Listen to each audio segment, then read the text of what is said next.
Quel matériel est indispensable pour l'activité de nettoyage auto? Nous allons voir ceci dans cette vidéo.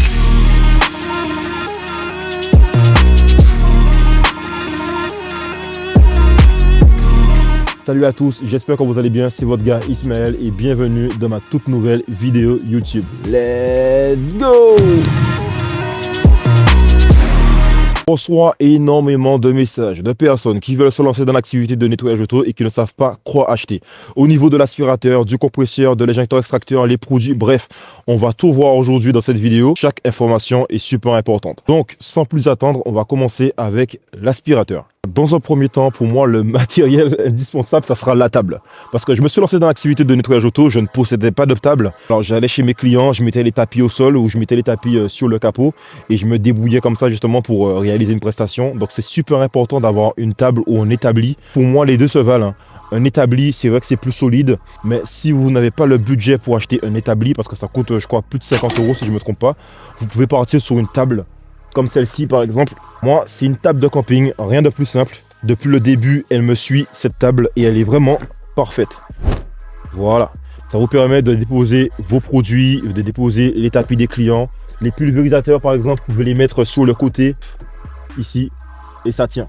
Que j'ai acheté, si je ne me trompe pas, aux alentours de 20 €. Donc, je vous mettrai peut-être les références sur la vidéo, mais en tout cas, cette table, elle coûte moins de 20 € ou 20 €. L'aspirateur est super important, forcément, si vous effectuez des prestations de nettoyage auto directement au domicile des clients. Donc, celui-ci est le Karcher, je n'ai plus la marque, mais comme je vous ai dit, je vous mettrai la référence juste à côté. C'est un aspirateur eau et poussière. Il me sert aussi également d'injecteur extracteur. Pourquoi je n'ai pas d'injecteur extracteur?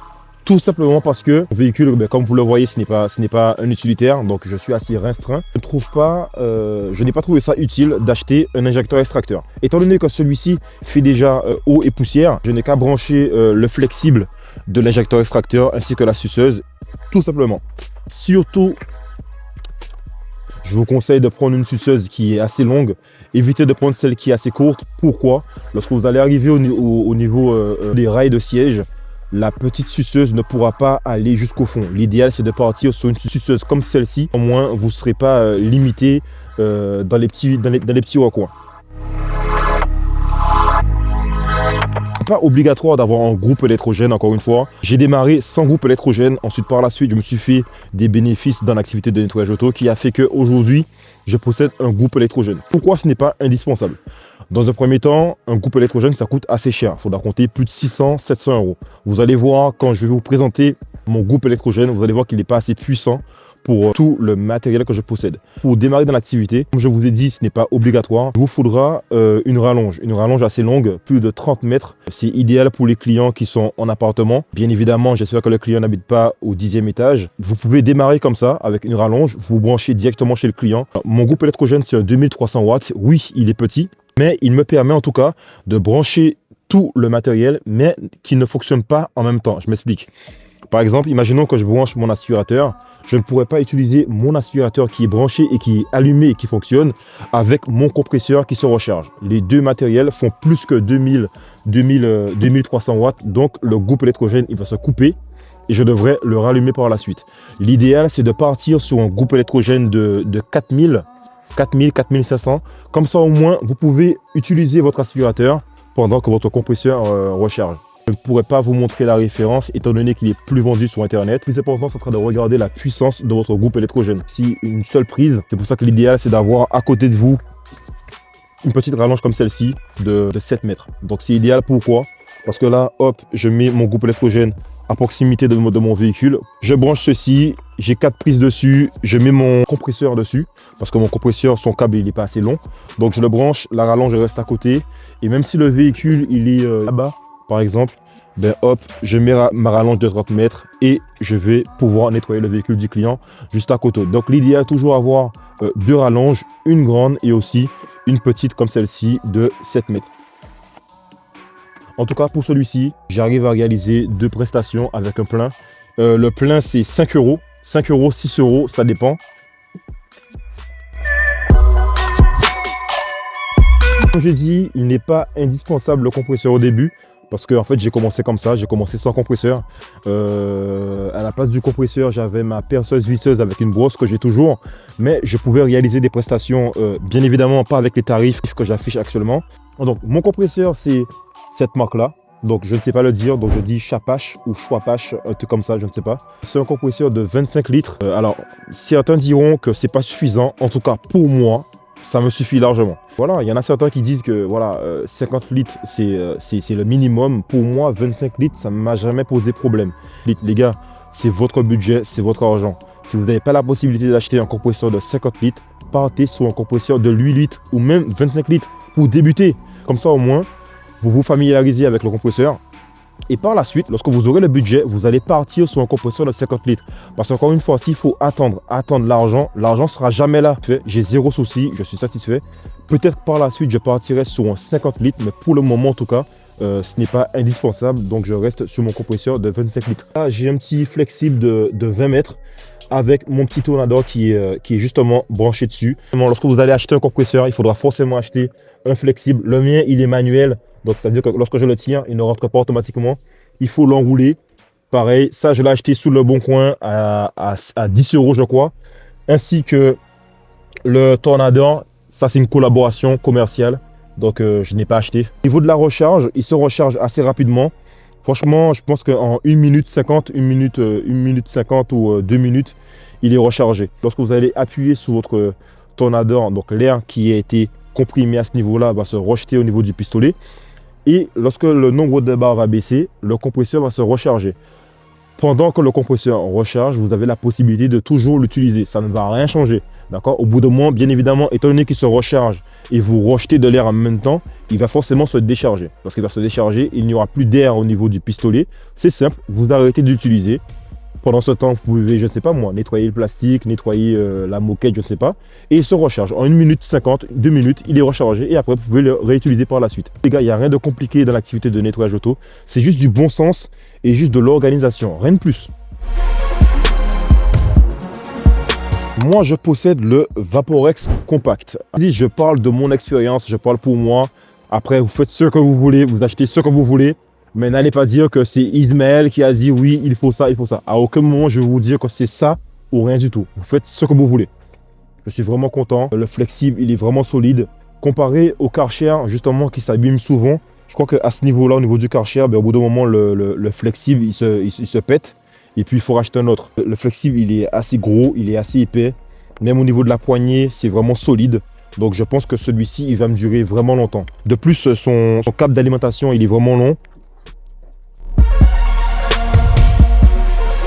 Mon Karcher, c'est celui-ci. Si je ne me trompe pas, c'est le K2, c'est l'ancienne version. Ça fait largement l'affaire. De plus, je possède un flexible de 20 mètres. Mon Karcher peut rester dans mon véhicule et je suis à 20 mètres. J'ai la possibilité de nettoyer le véhicule du client sans problème. L'idéal, c'est que vous partez sur un pistolet comme celui-ci. Alors celui-ci, moi je l'ai pris avec de la couleur, etc. Parce que voilà, c'est beau. Mais vous pouvez partir sur un pistolet basique, noir, gris, ce que vous voulez, on s'en fout. L'idéal, c'est d'avoir un tuyau d'eau. Moi, j'en ai un de 20 mètres. Vous le branchez à ce niveau-là. Ensuite, vous avez le flexible que j'ai acheté aussi de 20 mètres, que je branche devant, je branche sur mon pistolet. Et puis voilà les gars, la prestation elle est faite. Vous avez cette microfibre. Celle-là, c'est pour les vitres. Ok, il n'y a pas de poils dessus. Et vous avez les microfibres comme celle-ci. Vous avez des poils un peu plus longs et des poils un peu plus courts à ce niveau-là. C'est ce que j'utilise pour nettoyer les plastiques. Alors évitez de mélanger vos microfibres. Par exemple, celle-ci, vous l'utilisez pour les vitres, ça ne fonctionnera pas parce que ce n'est pas fait pour. Vous avez les microfibres comme celle-ci. Pareil, celle-ci, je ne l'ai pas achetée, mais je vous mettrai la référence parce que c'est une collaboration commerciale aussi. Celle-là pour essuyer l'extérieur du véhicule. Vous avez vraiment, la microfibre, elle est beaucoup plus épaisse et vous avez des poils beaucoup plus longs. Donc, ce qui vous permet d'absorber beaucoup plus l'eau pour le nettoyage extérieur. Parlez un peu des brosses. Donc, vous avez celle-ci pour tout ce qui est garde-boue. Vous avez cette brosse-là pour les pneus. Cette brosse-là pour aller justement dans les petits recoins pour nettoyer les jantes. Ensuite, vous allez retrouver les pulvérisateurs, super important. Sinon, forcément, vous ne pouvez pas réaliser des prestations. Vous avez aussi les pinceaux, comme celui-ci, pareil aussi, à poil dur, pour aller dans les petits recoins. Vous avez aussi ces pinceaux à poil souple. Donc, n'hésitez pas à avoir beaucoup de pinceaux, beaucoup de microfibres, beaucoup de brosses, c'est super important. parce que vous allez les réutiliser. Si vous avez 3 prestations dans la journée, vous avez 2 prestations dans la journée, vous n'allez pas utiliser ce que vous avez déjà utilisé pour la précédente prestation. Ok? Alors, je ne dirais pas que c'est indispensable, mais c'est important quand même d'avoir ça. Ok? Alors, c'est des tapis de sol. Lorsque vous avez fini la prestation, vous installez ça dans le véhicule du client. Ça fait beau. Vous avez des éponges comme celle-ci qui vous permet d'aller plus vite dans les prestations. Pourquoi c'est bien d'avoir ça? Parce que hop, vous allez venir sur une portière, par exemple, comme la mienne, elle est assez grande. Donc, vous allez pulvériser du produit comme ça. Vous mettez un peu sur votre éponge. Et là, vous frottez, et vous allez largement plus vite. Vous voyez, vous frottez comme ça, hop, vous allez largement plus vite. Vous voyez? Et là, j'ai fini. Pas la peine de faire avec le pinceau les petits cercles, comme ça. Et là, on perd vraiment beaucoup de temps. Ok? Là, hop, je frotte. Après, lorsque j'ai besoin de faire tous les petits recoins, j'utilise mon pinceau. Et là, je fais le petit recoin, je fais ça, je fais par là, par ici aussi. Et c'est fini. Ensuite, microfibre, on essuie. Et puis, c'est propre, les mecs. Encore une fois, le nettoyage, ce n'est pas de la prise de tête. Et je pense que pour finir, on va parler maintenant du sac ou des bacs en plastique pour ranger vos produits, vous ranger vos pinceaux, etc. Donc là, je vous montre le mien. Pareil, je ne l'ai pas acheté. Je vous mettrai la référence si je le trouve sur Internet. Il est pas mal, il est grand. Donc, j'ai tous mes produits et matériel qui sont rangés dedans, mais principalement mes produits. C'est important d'avoir ça lorsque vous allez réaliser des prestations de nuit. Ou par exemple, si vous avez une prestation à 8 h du matin, il fait nuit à 8 h du matin en ce moment surtout, étant donné que ce n'est pas l'été. Donc là, vous avez une petite lumière. Donc là, hop, vous la mettez sous le front et franchement, ça éclaire super bien. Lorsque je fais des prestations à 8 h du matin, j'utilise toujours pendant au moins 1 heure, le temps que le soleil se lève et par la suite, je le retire. Mais ça, franchement, c'est vraiment parfait. Surtout pour les prestations qui sont, que vous réalisez dans les parkings souterrains. La perceuse visseuse, hyper important d'avoir ça. Donc là, vous mettez votre brosse dessus et là, vous travaillez avec. Quand même, c'est important quand même d'investir dans une bonne perceuse visseuse, surtout sur la durée. Les perceuses visseuses à 30 €, elles ne durent pas longtemps. Elles durent 3 mois et après, c'est fini. C'est des perceuses visseuses professionnelles. Il faudra compter à peu près, je pense, 150 €, 200 € à la montée. J'utilise ça sur ma ceinture. Voilà. Ça me permet de ranger, je sais pas, les pinceaux. Je range, par exemple, l'éponge. Aussi, je mets là. Et puis, ça évite que je dépose, que j'aille récupérer, que je fasse des allers-retours. Je mets tout à ce niveau-là. Pareil aussi, je mets le pulvérisateur dessus. Comme ça. Et puis voilà, quoi. Donc, en tout cas, je sais que vous avez beaucoup aimé le vlog. Ça fait plaisir en tout cas que vous êtes présent sur ma page YouTube. Je viens de la créer. Là, actuellement, ce sera ma 3e vidéo. La première vidéo a fait 1000 vues. Pour moi, c'est vraiment énorme. 1000 vues pour une première vidéo. Je suis vraiment content, donc ça me fait vraiment plaisir. Merci pour les commentaires, merci pour les likes, merci pour la force que vous me donnez. Je pense que j'ai fait le tour. En tout cas, j'espère que la vidéo vous a plu. N'hésitez pas à vous abonner, à me lâcher un commentaire si vous avez des questions. Et puis, j'essaye de faire au moins une vidéo YouTube par semaine. N'hésitez pas à me dire en commentaire quel sujet que vous voulez que j'aborde pour mes prochaines vidéos YouTube. Sur ce, on se dit à la prochaine pour une nouvelle vidéo YouTube. Let's go!